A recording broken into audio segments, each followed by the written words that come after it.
Hi friends, வணக்கம். இன்றைக்கி சட்டு புட்டுன்னு இம்மீடியட்டாக செய்கிற மாதிரி ஒரு சட்னி, தக்காளி சட்னி. கொஞ்சம் ஸ்பைஸியாக இருக்கும். Dosa, chapati, idli and also for பூரிக்கு ரொம்ப நல்லாயிருக்கும். சம்டைம்ஸ் லஞ்சுக்கு அப்பளத்தோடு சாப்பிட்டா இன்னும் செம்ம டக்கராக இருக்கும். இது எப்படி செய்கிறதுன்னு பார்க்கலாம்.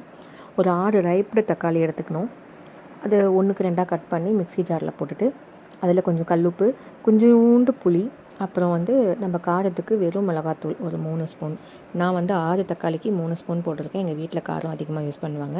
உங்கள் வீட்டில் காரம் கம்மியாக சாப்பிடுவீங்கன்னா கொஞ்சம் கம்மியாக போட்டு அரைச்சிட்டு டேஸ்ட் பார்த்து அட்ஜஸ்ட் பண்ணிக்கோங்க. மிக்ஸியில் நல்லா டில் பண்ணிக்கோங்க.